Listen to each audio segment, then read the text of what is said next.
How to recover Fantasy Premier League account. Hey guys, in today's tutorial, we're gonna see a quick and easy way to recover your Fantasy Premier League account.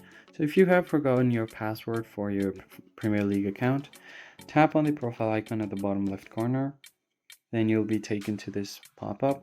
Tap on sign into my PL and you will get to the sign in portal. Now you can either enter your email right away, or what you can do is directly tap on this option, reset password, down below. Tap on reset password. It's going to take you to this password reset page. Just go ahead and enter your email address and then tap on submit. Now it's going to send you a recovery code to your email. Just wait for a bit until you get the recovery code and you can set your new password here. So here I've gotten the recovery code, so let me just open it.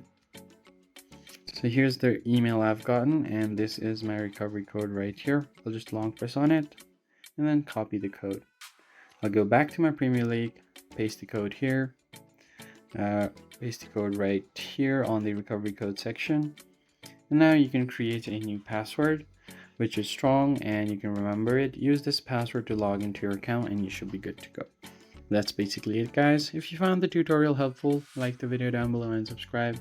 I'll catch you guys on the next one.